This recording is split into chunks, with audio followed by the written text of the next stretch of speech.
continue to read the book A Face to the World on Self-Portraits by Laura Cumming. Today we read Chapter 3, Durer. One winter's day in 1905, a museum guard was meandering through the galleries of the Art Pinakothek in Munich when he noticed that one of the paintings had changed since the last time he looked. The eyes of Ulrich Durer's self-portrait, the most famous eyes in the museum, the most famous eyes in German art, had somehow lost their piercing charisma.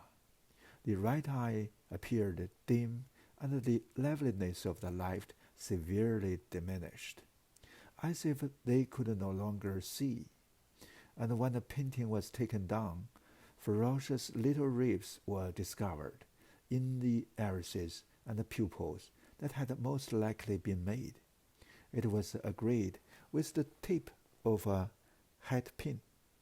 The man or woman who assaulted the painting may well have used such a weapon, swift, efficient, and very conveniently produced and concealed. For it appears that nobody noticed the attack. Somebody unseen, somebody who was never caught, had tried to put out Durer's eyes. Durer's eyes, this is how we put it, not bothering to distinguish between the painter and his self-portrait. And we do the same with portraits too. Mona Lisa is what we call both the picture and the young lady from Milan who sat for Leonardo da Vinci. But it feels more natural with self-portraits since the artist and the sitter are one and the same, being in some profound sense related, image to person. And in the case of Durer's 1500 self-portrait, as never before in the history of art, the one would become the counterpart of other in unique and mysterious ways. The impact of this painting cannot be overstated, so immediate and yet so remote. At a distance, it seems transmit an unearthly glow that draws viewers across the gallery, and the power intensifies the newer one gets, not least because the picture is such an unqualified close-up.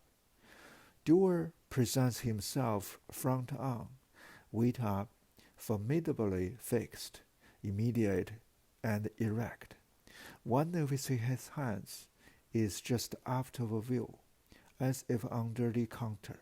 The other fingers the tufts of his fur lapel in a serious gesture that draws attention to both the garment and the wearer. So present and correct, this man who is representing himself, his long mustache is waxed in two scimitar curves that echo the fine arcs of his eyebrows. The hair streams down over his shoulders, a triangle of metal bright locks, not a single tendril after place. The face is closed and eerily symmetric.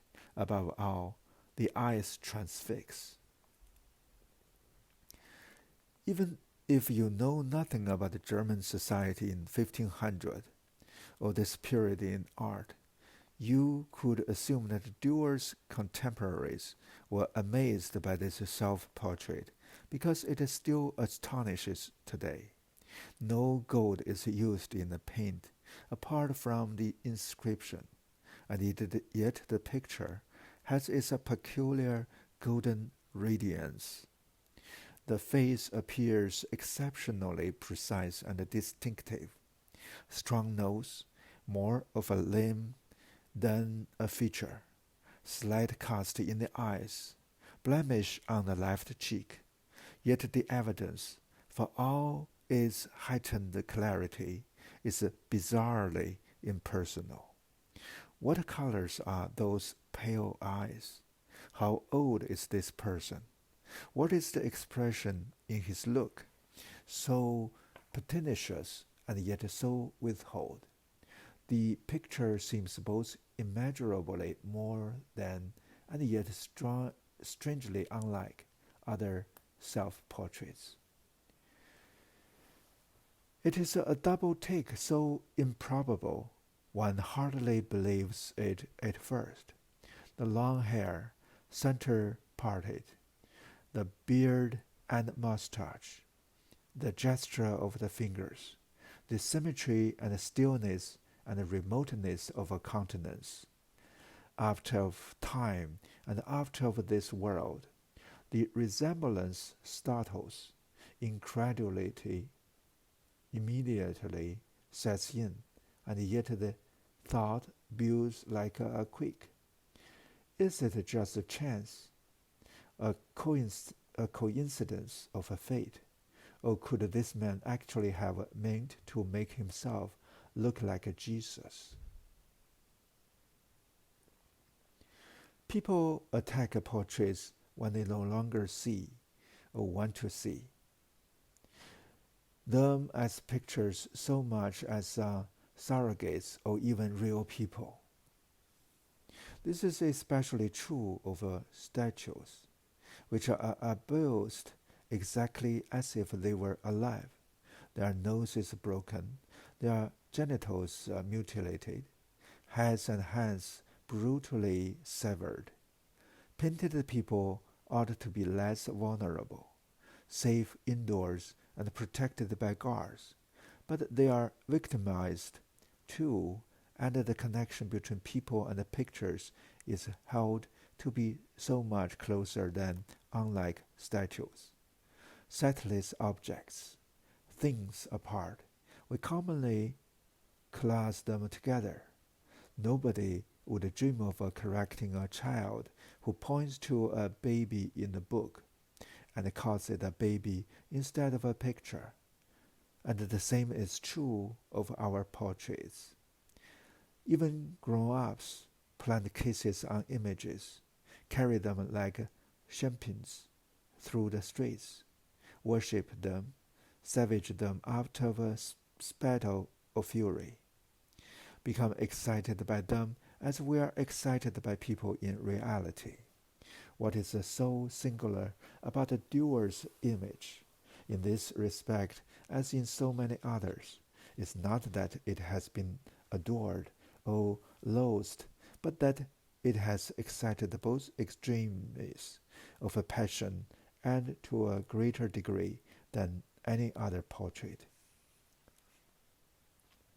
This old painting of a man with prodigious hair and alarming eyes has been kissed and excoriated, worshipped and attacked, carried through the streets, and mounted on an altar like an icon.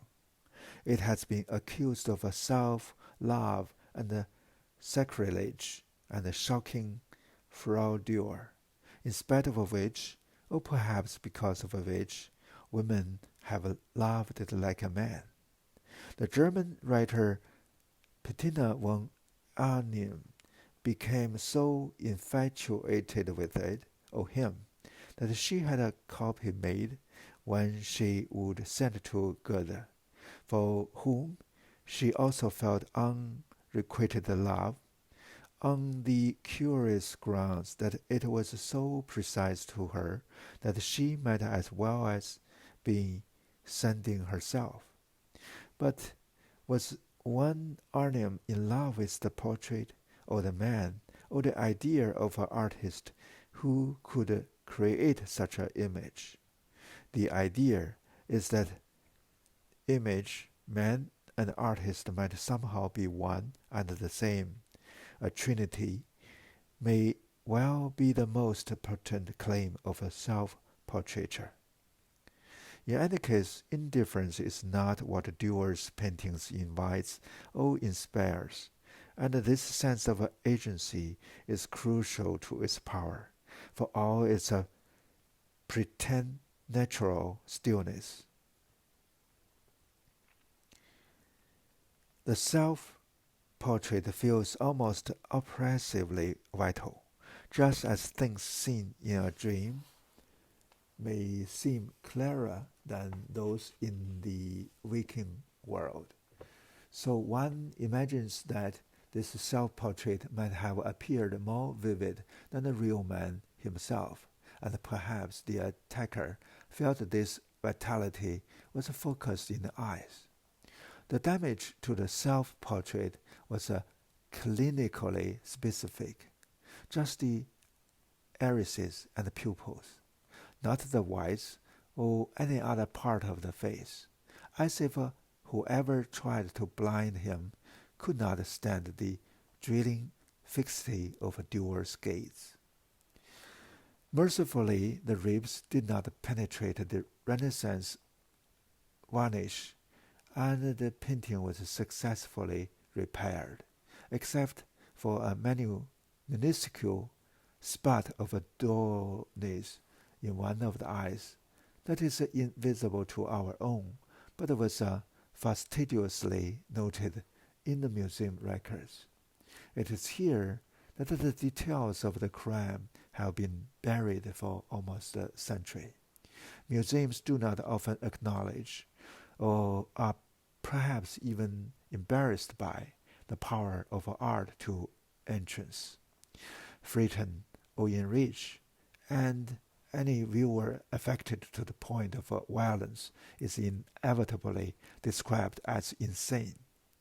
So it was with the unknown assistant at the Haute Pinakothek, who is described as categorically mad in the records. This may have been the case. The paranoid and the delusional often believe that the paintings are staring at them. But among the dry reports of each minute aberration, the experts cannot help wondering whether the painting itself supplied motive. Why was the painting attacked? Because of the way it looked at its attacker, of course, a person presumed to have taken exception to Durer's penetrating stare. It is not beyond belief, even among those who make strong professional distinction between art and life, that someone, anyone, might experience the eyes as a personal affront.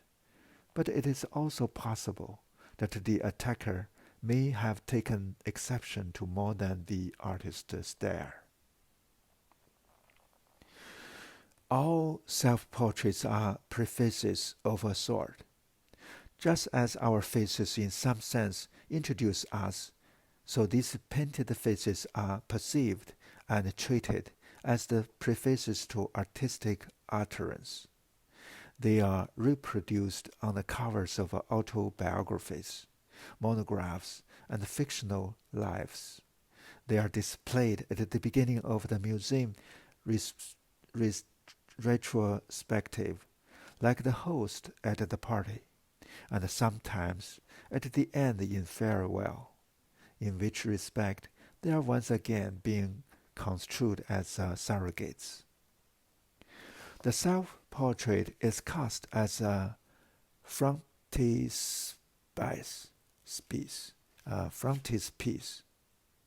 a prologue before we get down to the real work, no matter that it may be among the artist's greatest achievements. And this Durer both courts and defies. He puts his self-portrait forward very consciously as a frontispiece, but also as an unprecedented work of art. You are not to think that this is just any old painting of him, so much as the defining image of Durer, the man and artist.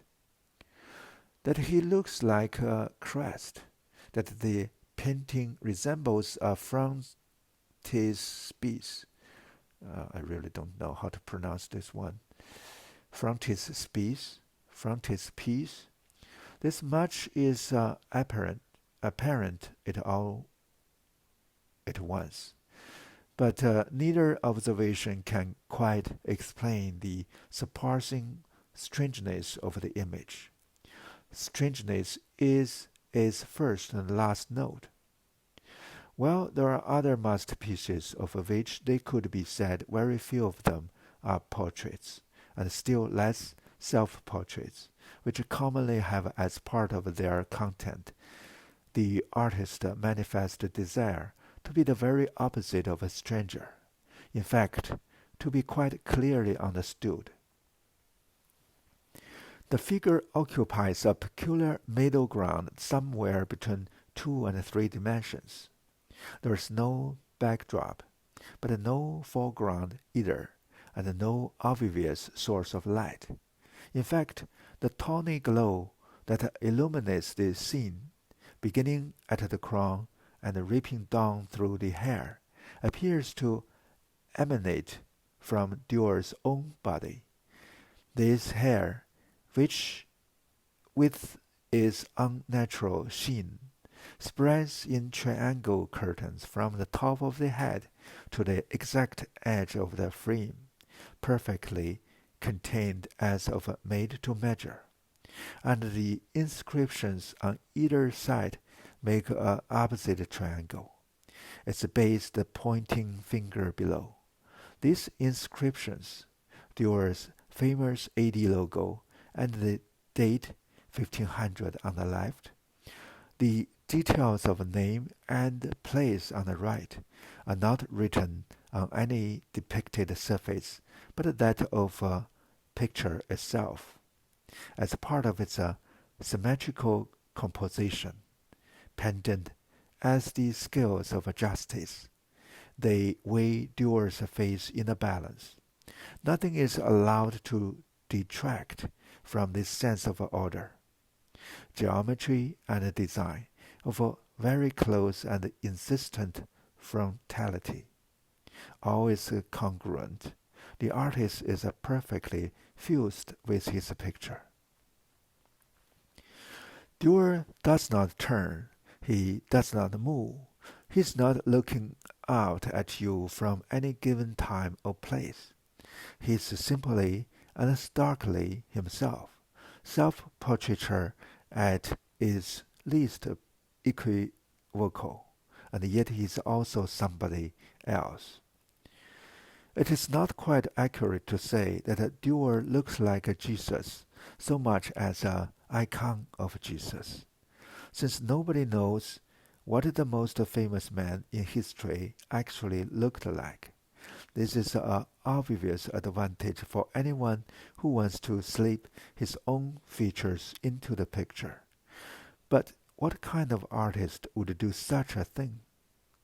It scarcely seems possible that Durer could propose anything so flagrant, and one cannot help thinking, faced with what appears to be an act of astounding hubris, that there are no other self-portraits like it.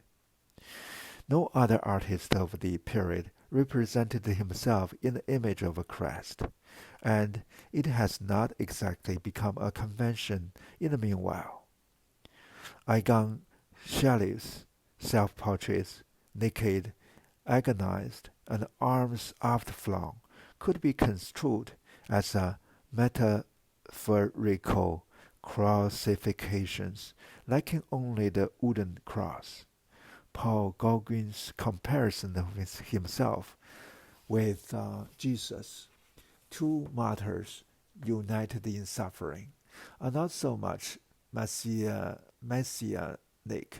as ironic in their abundant self-pity.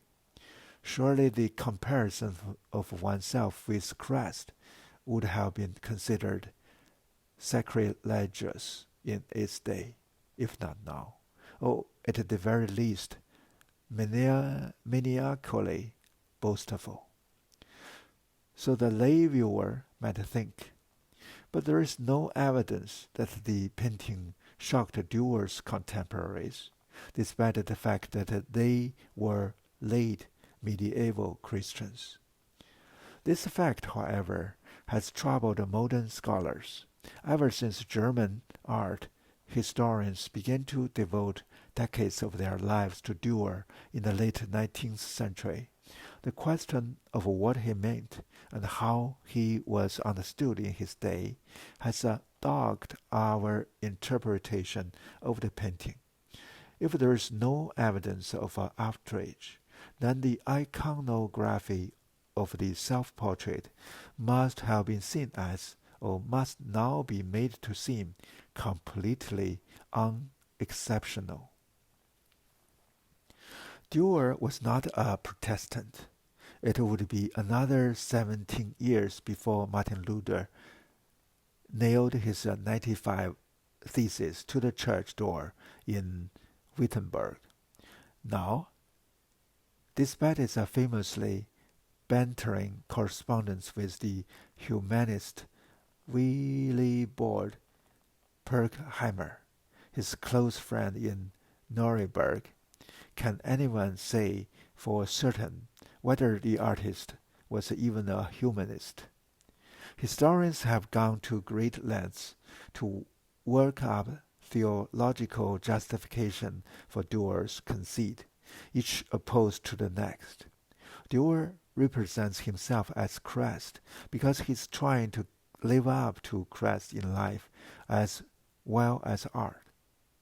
Durer takes literally the idea that man is made in God's image.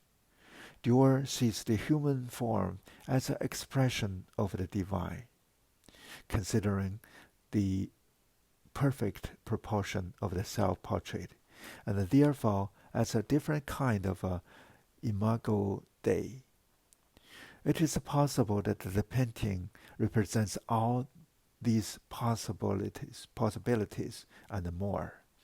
But what is striking about these interpretations, each a counterblast to the last, is the way they neutralize the actual painting. By the time it has been exhaustively theorized, Durer's self-portrait has been made to seem not only simple, but really quite orthodox and straightforward, precisely what it is not. Nobody knows whether Durer's contemporaries were vexed by the picture. We do not know why he made it, how many people saw it, or where it was hung during his lifetime. No such thing as art criticism existed. As Durer's great exponent, Joseph Leo Koerner, has written, the entire body of literature about any specific painting of the 16th century in Northern Europe as written at the time can be fitted on one sheet of paper. We do know that Durer exchanged works of art with Raphael, and that his gift to the Italian was no simple depiction, but an extraordinary mock-up of the Veil of Veronica. Durer had painted Christ's face in gouache on transparent cambric, so that it looked the same from both sides and appeared to float in thin air when held up to the light. Christ's features were those of a Durer. Since this fabled atom disappeared long ago, there's no way of gauging how shocking it might have seemed, but it clearly played on the idea of the Vera icon as a sort of a supernatural self-portrait. Christ's image mysteriously transmitted without human hand onto Veronica's veil as he wiped his brow. No human hand. The brush strokes in the 1500 self-portrait are almost indiscernible. The painting, with its power of looking, its hieratic solemnity and remoteness, so alien in its lack of intimacy or ingratiation, was evidently made to look like an icon, and yet it is emphatically one man's portrait. The figure may aspire to imitate a crest, or to resemble icons of a crest, but the inscription pulls hard in a secular direction. I, Alberic Durer, of Nuremberg, painted myself with everlasting colors in my 28th year. Nobody is to be in any doubt about which mortal painted the picture, or that it is a self-portrait as against the icon, resolutely made to last forever. The more one contemplates this painting, the first proleptic leap in self-portraiture, so cunningly conceived as a double identity, the more it seems to be poised in perfect tension between icon and portrait. Albrecht Dürer was first in so many ways. Born in Nuremberg in 1471, he was the first great sightseer in European painting, making the hazardous crossing of the Alps more than once, living in Venice, traveling back through Germany, the Netherlands, and Belgium.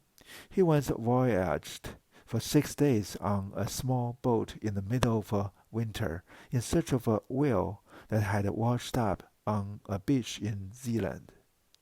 Like his contemporaries, he was fascinated by marvels, and his journals are full of astonishing sights. A great bed in Brussels, sleeping 50 men, soaring comets, Siamese twins, the bones of an 18-foot giant, and whatever Durer saw, he drew. A ferocious walrus, a dragonfly landing awkwardly on the ground, even what appeared to him in dreams. The face of Christ is as it came to him one feverish night, a hellish deluge flooding a plain. Durer was the first to paint a landscape purely for its own sake, and to make the sights he saw available to the world in the form of a mass-produced prints, a medium in which he is the true pioneer and the first genuinely international artist. It may be anachronistic to say that Durer was the first to use his own image as a brand. Others did this for him, issuing his self-portraits in the form of prints and medals even while he was alive. But he does seem to have felt, as no artist before him, the value of putting a face to one's name. How easily reputations could be forgotten must have been clear to him in his native city, where he was surrounded by the master works of artists whose names were unknown, their histories forgotten, in the city's cathedral and churches. In Italy, in 1494, Durer complains in a letter home of the bitter contrast between Nuremberg and Venice, where painters like Titian and Bellini are spoken of as heroes. Here I am a gentleman, at home no more than a parasite. In Venice, he also signs his works with new flourish. Alberic Dürer, the German, brought this forth. In 5 months is the exultant inscription on one altarpiece, alluding to the poet Horace's boast of bringing forth a monument. That Durer was alive to the originality of his own work is apparent from his campaigns against the pirating of his prints, and the AD logo with which he signed every painting and drawing was central to the celebrated lawsuit, a precedent, needless to say, in which he defended his intellectual copyright. Durer's first drawing is also his first self-portrait, made at the age of 13, the first example of such precocity in art. It is a marvel in itself. This queer little drawing in silver point, even so young, even starting out, Durer does not do anything conventional. He does not draw in pencil or chalk. He does not draw something or someone easier. He does not even portray himself from the front, but in three-quarters view, looking and pointing to the right. A setup so challenging, it probably involved more than one mirror. The medium is as tricky as possible since silver point, which involves drawing with a fine stylus on a specially prepared paper, cannot be erased or corrected. Durer's father, a goldsmith, had already made a silver point self-portrait in the same pose and holding one of the delicate tools of his trade. His son does nothing so humble. The right hand is not drawing, as it might have appeared in the mirror, nor holding anything so rudimentary as a stylus. In place of the tool is the boy's gesturing finger, pointing to a world beyond that of the picture. And sure enough, the future is all there in this little sheet of paper. Virtuosity, incisiveness, the tense scrutiny and detachment, the fascination with everything from the individual strands of hair to the crumple and the fold of a fabric, stiff as carved wood. Even the elongated finger, elegant as his friend attest, is seen again in the 1500 self-portrait where pointing becomes even more significant. Durer's art is always pointing things out, defining their likeness, making them visible and more of them than ever before. The tusks of a walrus, a greenhouse quiver, the muzzle of a bull, superbly drawn and zoologically exact, isolated on a paper out of a context. They look newly strange and wondrous, and the things that are genuinely wondrous became imaginary. A merman, a horned devil, the four horsemen of the apocalypse seem actual because they are visualized out of observable truth.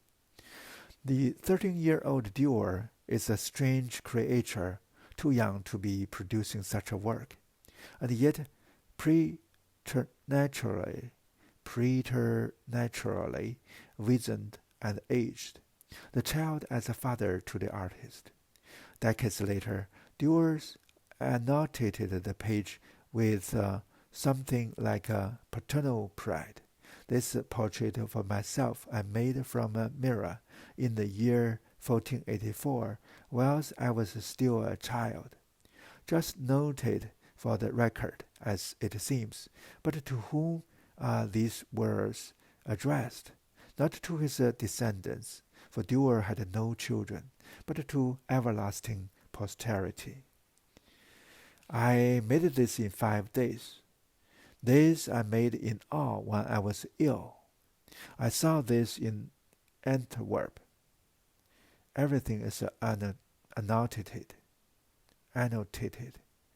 There is more writing in Durer's art, and upon it, in the form of postscripts, than practically any other of that era, and had he been an author, there would surely have been meticulous volumes of autobiography.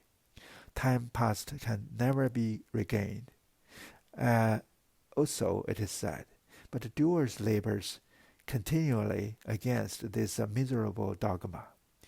He preserves everything, records everything. Nothing must be lost to dust and oblivion. There are notebooks, travelogues, and a long family chronicle.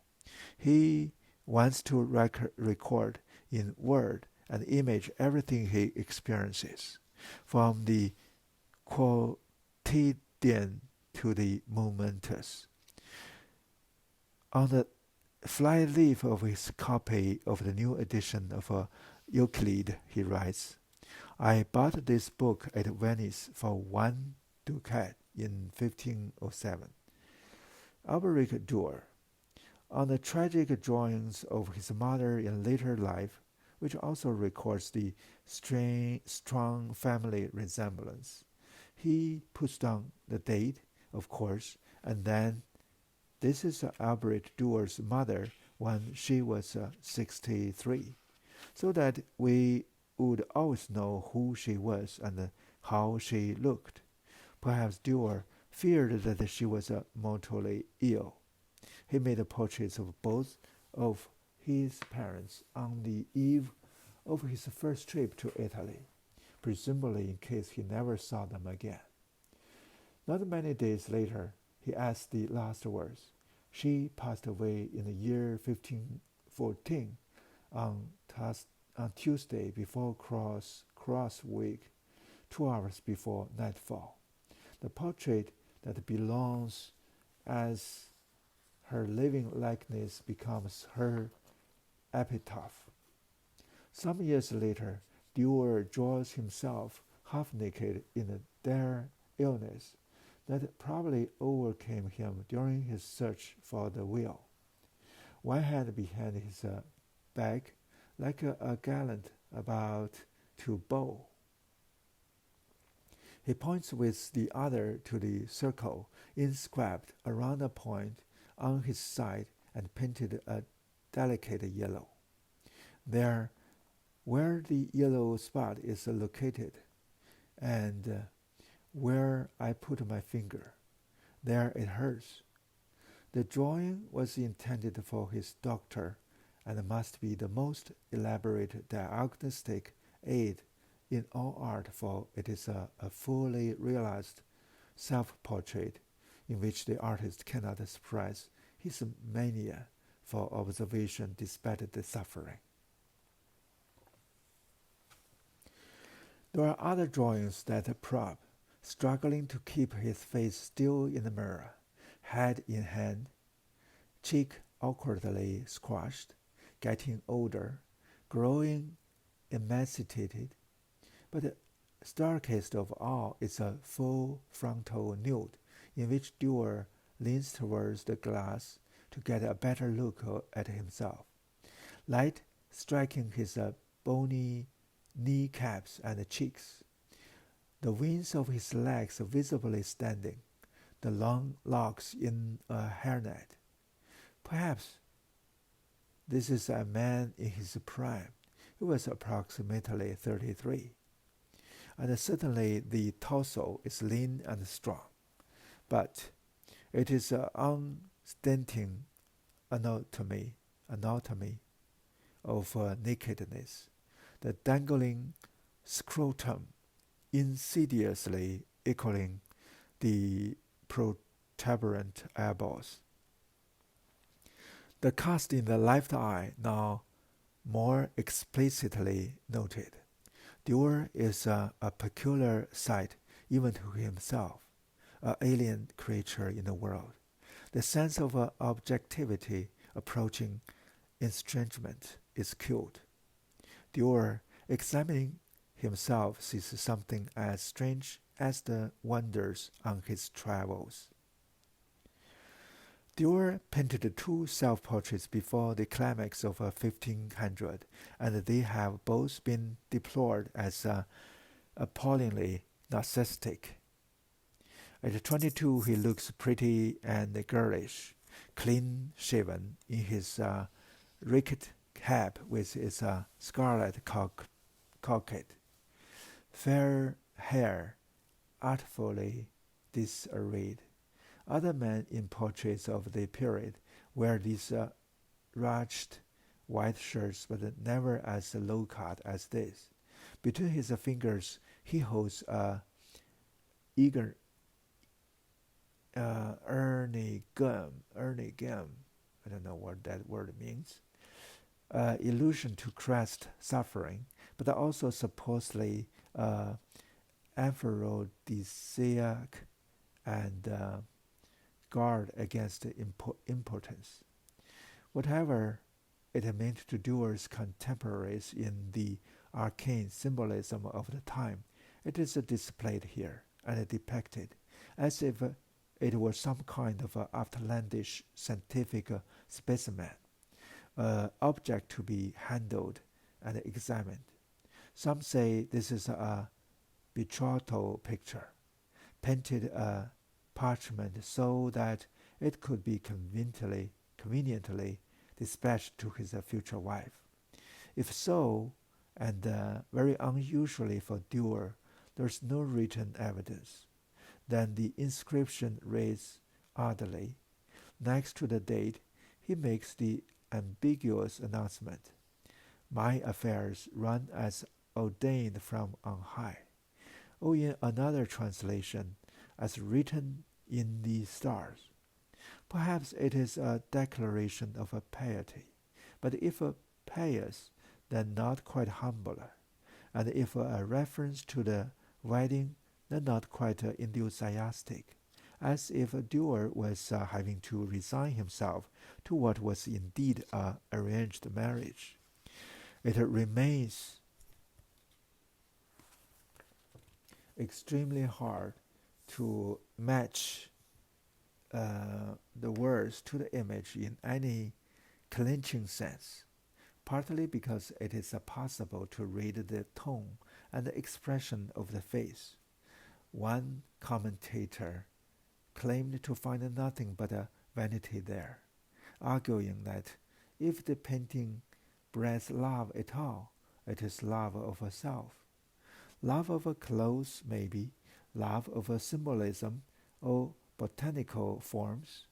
This much is evident from the picture. But as for Durer's sense of himself, the face expressionless, uninfected, exacting as a study of a coarse lips, gives nothing away. Goethe, who owned a complete edition of Durer's prints, praised his supreme vigor and wood-carved manliness. This is there in the prints, of course, but there is nothing manly about the way Durer looks either at 22 or 4 years later in the paradal portrait. The costume is deliberate challenge, part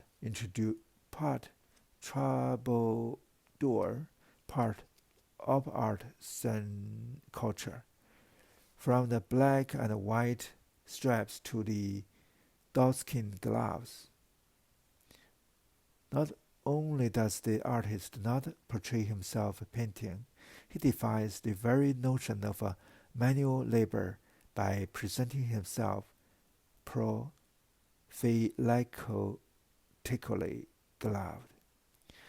Durer is dressed as lavishly as the patrons he portrayed, striking the same pose and raises up to their social level. But now he was celebrated in Venice, had published the Apocalypse, his best-selling folio of prints, being praised to his face by Bellini. His clothes are a reward and a proof of a success, along with the Italian landscape, a compositional first, framed through the window.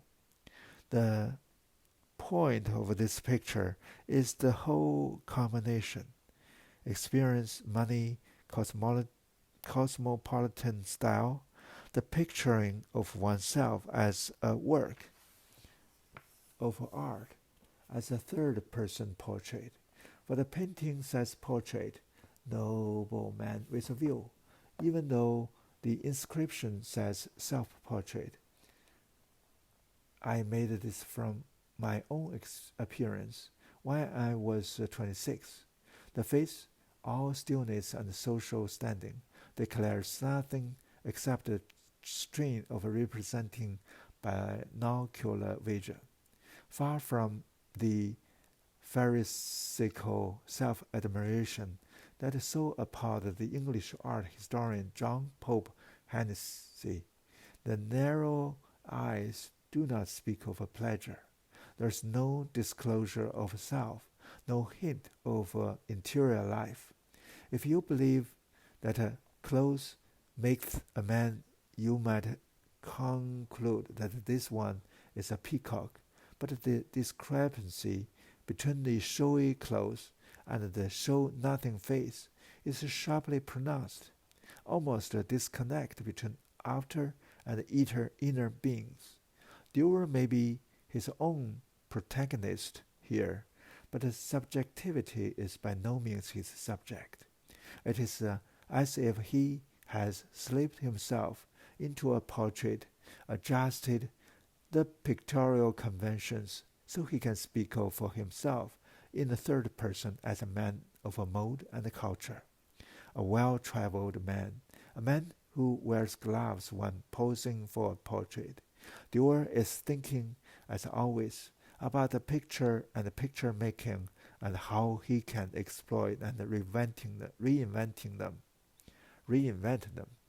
Just as in 1500 he would produce the most completely pictorialized of all self-portraits.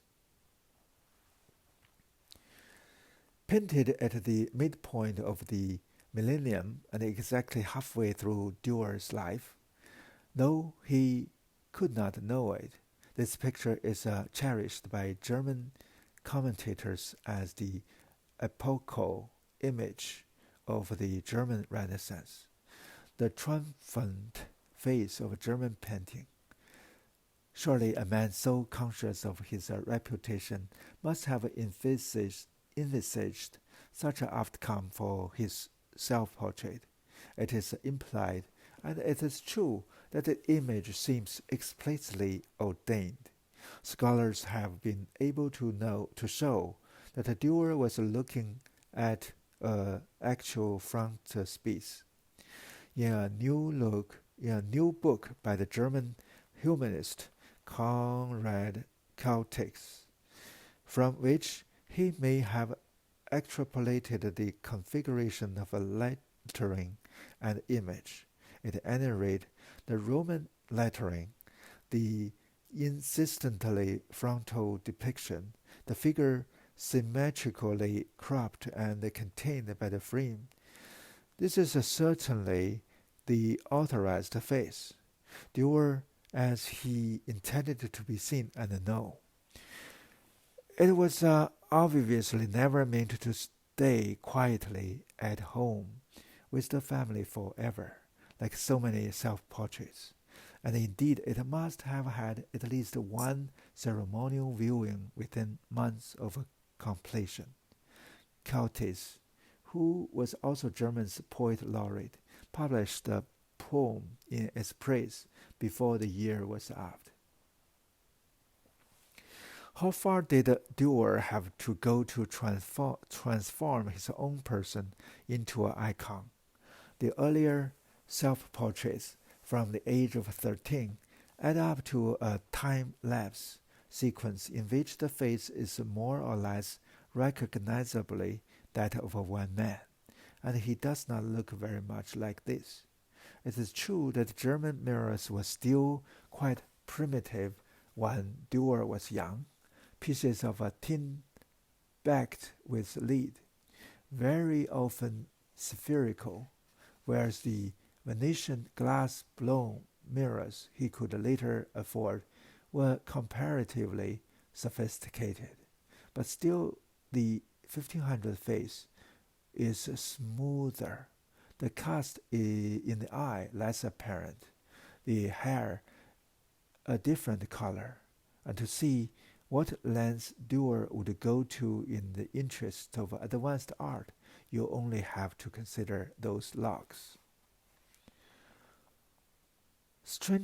Straggly, but generalized at 22, they could still pass as approximately the same hair at 26. Softly brushed and realistic, but by 1500, there is nothing natural about them. They look more like the curling tendrils of a Wallachian ram than human hair, and in fact more like some sort of a metal twine. Durer was teased for his long hair in the age of collar-length cuts and took a real pride in his outlandish coiffure, including the mustache, sharpened and tuned as a acquaintance equipped, calling himself the hairy beard painter in a surviving fragment of a doggerel. Even in crowded religious scenes, his passing self-portrait will always be identifiable by the hunk of a hippie hair, but it is never as long as in the 1500 self-portrait and never so preternaturally curled and intertwined.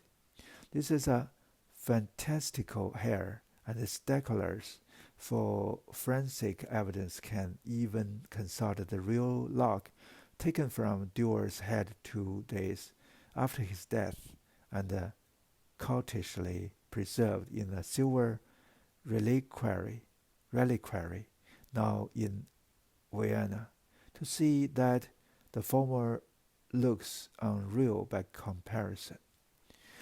Durer chooses to represent his extraordinary hair and its weird reflective sheen with a precision so spectacular his contemporaries could scarcely believe it was done without magic, or at least without a magic brush. Bellini, according to Durer, practically the only painter in Venice who could view his works without envy, was so dazzled by the strand-by-strand depiction he imagined. Durer must possess a special brush that could be used to paint several hairs at one stroke. Durer apparently responded with a private demonstration of his extra special steadiness of hand, but against these exceptional powers of realization, the numbering of every hair, every twist, is extreme and opposing artificiality that goes several ways. The hair is a triangle that points to the picture's dimensions and the proportions of the figure.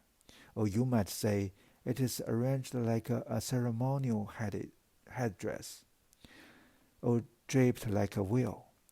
All that is a metallic sheen suggests something more numinous, like an aura or hollow. Certainly it alludes to the hair of crest icons, and specifically an icon by one act that Durer is known to have admired. Anyone who saw the painting in Durer's day may even have been not so much struck as deceived by the resemblance. Corner, the writer, pointed out that the artist's contemporaries would have been so many icons and so few portraits, especially with such distinctive compositions, that to them it probably looked more like an icon than a portrait. Durer actually became the face of Christ for future German artists. His self-portrait appears in many prints and images as the face on Veronica's wheel and a century after his death. George Vischer even cast Durer without offense in Christ and the woman taken in adultery. There he is, right at the center of the picture, radiating celestial light. His self-portrait by now a secret relic, Dior as the holy redeemer of German painting. Vischer's very queer picture, almost a collage, with its cut-out figure and mismatching styles, makes one significant alteration to the original. His Durer is making a straightforward gesture of a blessing, whereas the hand in the 1500 self-portrait only teaches it a benediction, and it is not entirely clear what the fingers are actually doing. This equivocation goes to the strangeness of the picture, the gesture being as hard as divine as the remote expression in the face. It also breaches the presentation of the portrait as an icon. It might seem that Durer is just signaling his own identity according to a fairly conventional formula. Here I am. Here's the hand that made me. But he is not just, or not precisely, pointing to himself. He appears to be fumbling the fur of the lapel between his fingers, perhaps drawing attention to its texture as well as his own virtuosity in depicting such luxurious softness. But this fiddling is a taunt because it is so ostentatiously private. Whatever he feels, whatever he senses in his fingers, ought to connect straight up in the face to the face. But when you get there, all explanations are frustrated. If the hand is a sign pointing afterwards, pointing to Durer, pointing to his virtuosity, it is also a geometric crux that sends you back to picture making. The principles of his own construction are so much part of the picture's content that the little A of the logo, chiming with the big A of the head, is no accident and repeats the ingenious point in miniature. A is the artist. The artist is the image, a sign literally embodying the person and the incomparable art of Albrecht Dürer. Dürer died in Holy Week 1528, a significant time for those inclined to worship the artist. Whatever was the motto of Dürer, says the epitaph over the saint's grave, is covered by this tomb. 2 days after his death, the cherished lock of hair was cut and given to his assistant, the artist Hans Baudon. 3 days after his burial, adoring students exhumed the body in order to make a death mask. By a most resonant coincidence, when the grave was again reopened in the 19th century by fanatics, hoping to measure the divine proportions of Dürer's head, the body was gone, and they found instead the corpse of a recently departed printmaker. If Durer had never painted the 1500 self-portrait, then the unprecedented plethora of festivals held in his honor, right up to the present day, would all have lacked a figurehead. There would have been no face to carry like a monument through the streets of Nuremberg when he died. There would have been no altar piece at which to worship for the 19th century Nazarenes. Those German artists, also known as the Albrecht Düreristen for their long hair, who gathered every year to celebrate the anniversary of his birth. There would have been no model for the bronze figure erected by Mad King Ludwig of Bavaria in Nuremberg in 1840, the first public statue ever to commemorate an artist. Oh, for the miniature replicas of that statue, like little Eiffel towers, that immediately went on sale as souvenirs of Nuremberg and its celebrated son. Other works could have come to represent Durer's genius, the famous watercolor of the quivering hair, Nine, Death, and the Devil, which is a man of steel in a German helmet, assailed by forces of evil. The mysterious Melancholia, which is a morose angel, faced like a thunder, sitting in her junkyard of allegorical symbols. But what else could represent the cult of a Durer, man and artist, better than the 1500 self-portrait in which he sets himself forth as an icon? An icon ought to be awesome, and so this one is with its coldly glowing charisma. Durer comes before you, but he is as remote as a deity, ought to be, and fully as unreadable. In the very act of showing his face, Durer put an unbreachable facade between himself and his viewers. You can see what he might have looked like, what marvels he could make of himself and his art, feel unnerved or entranced. But whatever your feelings before this self-portrait, you are on your own. The artist remains a closed question. Although he supposedly established the whole tradition of self-portraiture, Durer also shows that it has no straightforward course. For the examples he set in 1500 was the first and the last of its kind. Nobody could repeat this idea. This act of creation, it is the alpha and omega of self-portraits. That's the end of this chapter.